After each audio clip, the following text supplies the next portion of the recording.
पाकिस्तान तेरे टुकड़े होंगे इंशाअल्लाह इंशाअल्लाह। क्यों कहा मैंने ऐसा कि पाकिस्तान तेरे टुकड़े होंगे इंशाअल्लाह इंशाअल्लाह?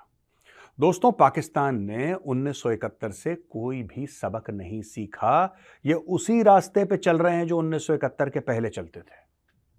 जान इनमें है नहीं, ताकत इनमें है नहीं, इसलिए ये जोर आजमाइश करते हैं। जो गरीब है, जो मजबूर है, जो मिस्कीन है, उसके खिलाफ इनके बिल्कुल बाइसेप्स और ट्राइसेप्स सारे दिखते हैं।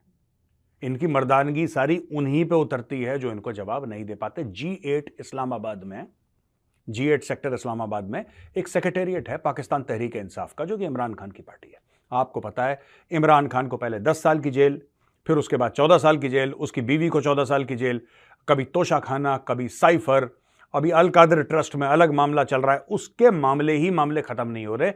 इन्होंने इतने उसके ऊपर केस डाल दिए हैं, इतने केस डाल दिए हैं इमरान खान के ऊपर कि इमरान खान ये चाहते हैं सर, देखिए कल क्या होगा मैं प्रिडिक्ट नहीं कर सकता, आप प्रिडिक्ट नहीं कर सकते, ठीक है, वी कैन नॉट प्रिडिक्ट। लेकिन इन्होंने ऐसा कर दिया है कि इमरान खान कभी जेल से ना निकल पाए, ये यही चाहते हैं। कुछ लोग थे पाकिस्तान तहरीक इंसाफ में मजबूत किस्म के, जो इमरान खान के साथ डटे रहे। दोस्तों, कई लोग पाकिस्तान तहरीक इंसाफ छोड़ के चले गए डर के मारे, जैसे फवाद चौधरी, अपने प्यारे डब्बू जी, वो ऐसे भागे। आपने वीडियो देखा है ना, एक वीडियो का ग्रैब हम आपको दिखाते हैं। एडिटर साहब, ऐसी वाली पोजीशन में जरा दिखाना इनको। हाँ, ये डब्बू है, ये डब्बू है। जो गांव में रहते हैं लोग, उनको पता होगा कि सर्दियों में जंगली सुअर जो होता है ना, उसका वजन दुगना हो जाता है। इतना हाथ की चौड़ाई जितना उसके अंदर चर्बी आ जाती है सर्दियों में जंगली सुअर की। ये जंगली सुअर नुमा इंसान भाग रहा है, तगड़क तगड़क तगड़क।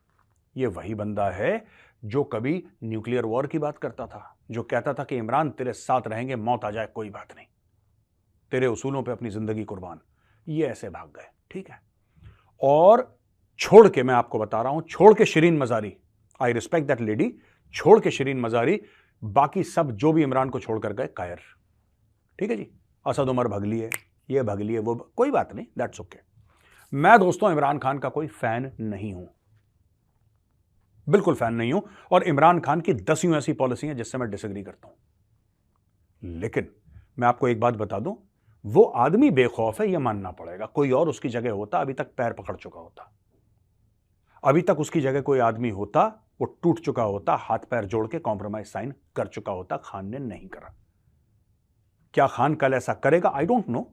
इंसान है, पता नहीं किसका कब ब्रेकिंग पॉइंट आए, we don't know, I can not say. लेकिन मैं आपको बात बताता हूं दोस्तों, मैंने ऐसा क्यों बोला है कि पाकिस्तान तेरे टुकड़े होंगे इंशाल्लाह इंशाल्लाह। इसके पीछे कारण क्या है, वजूहात क्या है? भाई, कारण सिर्फ यह है कि जब लोग उम्मीद लगा के बैठते हैं किसी चीज पे और उम्मीद टूटती है, तो आदमी फिर दब के बैठ जाता, कहता है यार कुछ नहीं होने वाला है इस देश का। पाकिस्तानियों के साथ ऐसा कई बार हुआ। उनके लिए कोई ना कोई मसीहा ऊपर से आया, जो पाकिस्तानी समझते हैं मसीहा आया, किसी को मार दिया, किसी को जेल में डाल दिया, किसी को फेंक दिया, किसी को मतलब दुनिया भर के ड्रामे हुए। एक इमरान खान आया जिस पे पाकिस्तानियों को भरोसा हो गया, और उन्होंने ऐसा बोला कि यह है जो एक मॉडर्न इस्लामिक वेलफेयर स्टेट बनाएगा, जो कि मॉडर्न भी होगा, वो इस्लामिक भी होगा, वो वेलफेयर स्टेट भी होगा। इमरान खान ने सपना दिया पाकिस्तानियों को नया पाकिस्तान का। लेकिन इमरान खान को क्या पता था कि बाहरी ताकतें और अंदर की ताकतें मिलके इमरान खान का डब्बा गोल कर देंगी। दोस्तों, क्या हुआ आपको पता है? ईस्ट पाकिस्तान में हुआ क्या था? ईस्ट पाकिस्तान में इन्होंने, पाकिस्तानियों ने उर्दू नाफिज करने की कोशिश करी, बंगाली खड़े हो गए। बंगालियों ने बोला कि उर्दू कब की है, 300 साल पुरानी जबान है तुम्हारी, हमारी तो 1500 साल पुरानी। बंगाली प्रीडेट्स इस्लाम। आपको एक बात पता है, बंगाली जबान है, इस्लाम जब नाफिज हुआ था उसके पहले की है Bengali. It is older than Islam, and Bengalis are very proud of it. चाहे वो मुसलमान हो, चाहे वो हिंदू हो, they are very proud of their Bengali roots. आप कभी भी देखना, मैं कलकत्ता में इतना देखता हूं, पढ़े लिखे बंगाली, पढ़े लिखे बंगाली, राइट? कोई हार्वर्ड से है, कोई स्टैनफोर्ड से है, कोई कहीं से, दुनिया देखी हुई है। 3 बंगाली आपस में मिलेंगे ना, they will prefer to talk in Bengali. Why? Because there is pride in culture. There is pride in culture.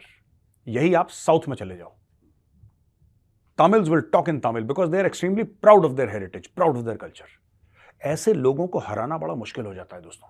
It's very difficult to defeat such people. आप वहां पे बंगाली खड़े हो गए 1971 में. अच्छा, शेख मुजीबुर रहमान आवामी लीग के हेड, जिनकी बेटी आज की तारीख में प्राइम मिनिस्टर है बांग्लादेश की, शेख मुजीबुर रहमान खड़े हो गए और शेख मुजीबुर रहमान ने बोला कि नहीं, मैंने चुनाव जीते हैं, प्रधानमंत्री मैं बनूंगा. जाहिर सी बात है, जो बंदा चुनाव जीतेगा, जिसकी एब्सोल्यूट मेजॉरिटी आएगी, बनना उसी को है यार, बनना उसी को प्रधानमंत्री. इन्होंने बोला ये बंगाली बनेंगे. इन्होंने ऐसी ऐसी बुरी बातें बोली हैं बंगालीज के लिए दोस्तों कि मैं रिपीट नहीं कर सकता इस शो में. ऐसी ऐसी बुरी बातें बोली हैं. पाकिस्तान के जर्नलों ने यहां तक अपने ट्रूप्स को बोला है रेप करने से पहले कि जाओ इनकी नस्लें बदल दो. What does it mean? What does it mean? Hamoodur Rahman commission की रिपोर्ट पढ़िए, पाकिस्तानी जज था वो.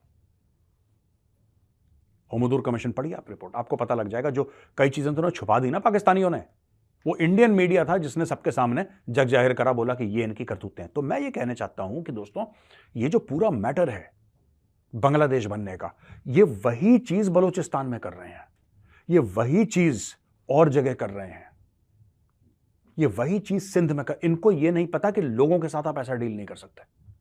You cannot deal with people with force. एक लेवल तक फोर्स चलती है, बिल्कुल चलती है, बिल्कुल चलती है. जो आपको क्या लगता है ये कश्मीर में आज की तारीख में जो शांति है कश्मीर में, आई वुड नॉट से 100%, आई वुड से 90%, 95% कश्मीर में शांति हो गई. ये क्यों हुआ है? क्या सारे आतंकी मार दिए इसलिए शांति हो गई? पाकिस्तान को ठोक दिया इसलिए शांति हो गई? आपको क्या लगता है कि 370-35 से हटने? The solution in the end has to be political, it can not be a military solution. दोस्तों, ये पूरी 25 करोड़ की जो पाकिस्तानी कौम है ना, ये फौजी बूट के नीचे पली कौम है. इनको फौज के आगे कुछ नहीं दिखता. We also respect our army, Indian army, लेकिन Indian army serves the people of India. वो सेवा है, वो सर्विस है. ओटीए में लिखा है सर्व विद ऑनर, इज्जत के साथ सेवा. We serve the constitution of India, we serve India, we serve the people of India. ये फर्क है इंडियन आर्मी और पाकिस्तानी. मैं आज क्यों बोल रहा हूं? इन्होंने सारे के सारे इमरान खान के लोगों को जेल में ठोक दिया, राइट? वो मैं आपको बताता हूं कि इतने, जिसको कहते हैं पुश एंड पुल के बाद भी कुछ नहीं हो रहा इस वक्त पाकिस्तान में. ये धीरे धीरे होगा, ये बिल्डअप हो रहा है. बलोचिस्तान में बलोच जो है ना, वो माइनॉरिटी में है, वहां पे पश्तून पॉपुलेशन ज्यादा है. दोस्तों, जो पाकिस्तान का पंजाब है ना, वहां के लोग जो पाकिस्तानी पंजाबी मुसलमान है, पाकिस्तानी पंजाबी मुसलमान, उसने कभी रेवोल्यूशन नहीं करी. वो रेवोल्यूशन वाला है ही नहीं. They have always been beneficiaries of the state. Always have been beneficiaries of the state. आप इनको बोल दो कि एक बड़ा फ्रीडम फाइटर बताएं. कोई एक फ्रीडम फाइटर होगा जो पाकिस्तान के अंदर पंजाबी मुसलमान होगा? कोई 2-3 फ्रीडम फाइटर के नाम बताओ मैं. दुल्ला भट्टी के आगे तो उनको पता ही नहीं क्या चल रहा है दुनिया में. Because they were all beneficiaries of the state. मैं आपको यही बता रहा हूं. ये जिस तरीके से सिंध को, जिस तरीके से बलोचिस्तान को, जिस तरीके से पश्तूनों को, खैबर पख्तूनख्वा में लोग धक्का दे रहे हैं, वो दिन दूर नहीं है कि ये लोग भी अलग होना शुरू कर देंगे. वो दिन दूर नहीं है, क्योंकि पाकिस्तान ने 1971 से कोई भी सबक नहीं सीखा दोस्तों. They have not learned anything. अब देख लीजिए क्या कर रहे हैं. Political match fixing. यही पॉलिटिकल मैच फिक्सिंग उन्होंने 1971 में करी थी. शेख मुजीबुर रहमान सारी सीट जीत रहे हैं, कह रहे हैं मुझे प्रधानमंत्री, कह रहा तुम बंगाली, तुम बनोगे. उसने बोला हाँ बंगाली मैं हूं और मैं बनूंगा, और उसने अपना देश बना लिया. अब बताओ, यही चीज कल बलोच बोलेगा, तुम बलोच तुम बनोगे क्या? हाँ मैं बनूंगा यार, हाँ मैं बनूंगा. बलोचिस्तान एक आजाद मुल्क बनेगा. Khyber Pakhtunkhwa will become part of greater Pashtunistan. ये सब होगा. एक मुल्क गलती करता है, एक मुल्क अपनी गलतियों का एहसास करता है, और एहसास करने के बाद बोलता है कि ठीक है भाई, सॉरी, माफ करना, गलती हो गई, अब हम डर्रे से लग जाएंगे. ये नहीं लगने वाले हैं, ये नहीं लगने वाले हैं. और मैं आपको एक और बात बता दूं दोस्तों एंड में, ये पाकिस्तानी जो कौम है, ये अपने खुद के इतने बड़े दुश्मन हैं कि इनको किसी साजिश की जरूरत नहीं है. कोई बोले कि साहब यहूदी साजिश कर रहे हैं, हिंदू साजिश कर रहे हैं, ईसाई, कोई साजिश की जरूरत नहीं है. आपके ऊपर 4 मिलिट्री डिक्टेटर आए, किसकी साजिश थी? आप बताओ ना, आप हमें बता दो. किसकी साजिश थी? आप कहते हो 71 इंडिया की साजिश थी, उसकी छोड़ दो ना, इंडिया को 2 मिनट के लिए कोने में रखो। इंडिया को, पाकिस्तानी भाइयों बहनों, मैं आपसे पूछ रहा हूं, आपके ऊपर 4 मिलिट्री डिक्टेटर आए, ठीक है, अयूब खान आपके ऊपर आया, याहिया खान आपके ऊपर आया, जियाउल हक आपके ऊपर आया, परवेज मुशर्रफ आपके ऊपर, ये किसकी साजिश थी? पाकिस्तान में डेमोक्रेसी नहीं चल पाई, आज की तारीख में भी डेमोक्रेसी नहीं चल पा रही है, किसकी साजिश है? आपका जो ये काकड़ है, इसको 90 दिन के अंदर इलेक्शन करवाने थे, 90 दिन का इसने डबल कर दिया, किसकी साजिश है?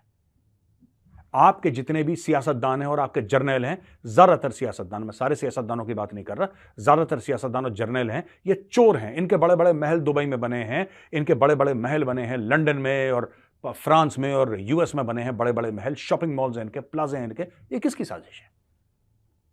किसी, आप बताओ ना, यहूदी ने बोला कि आप चोरी करो?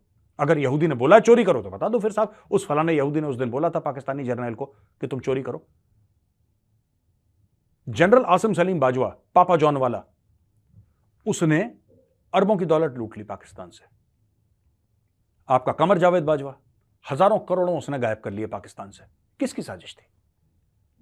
हिंदू ने साजिश कर दी, मोदी जी ने बोल दिया उसको तुम चोरी करो, ऐसा हुआ है क्या? भाई, जिस तरीके से तुम लोग अपने देश को चला रहे हो, अपने मुल्क को चला रहे हो, बाहर से किसी की जरूरत नहीं है कि हिंदू बैठ के साजिश करे। तुम लोग अपने मुल्क को टुकड़े टुकड़े करने में you are enough, you are more than enough. आप काफी हैं अपने मुल्क के टुकड़े करने में। इसीलिए आज मैंने बोला है, पाकिस्तान तेरे टुकड़े होंगे इंशाअल्लाह, इंशाअल्लाह।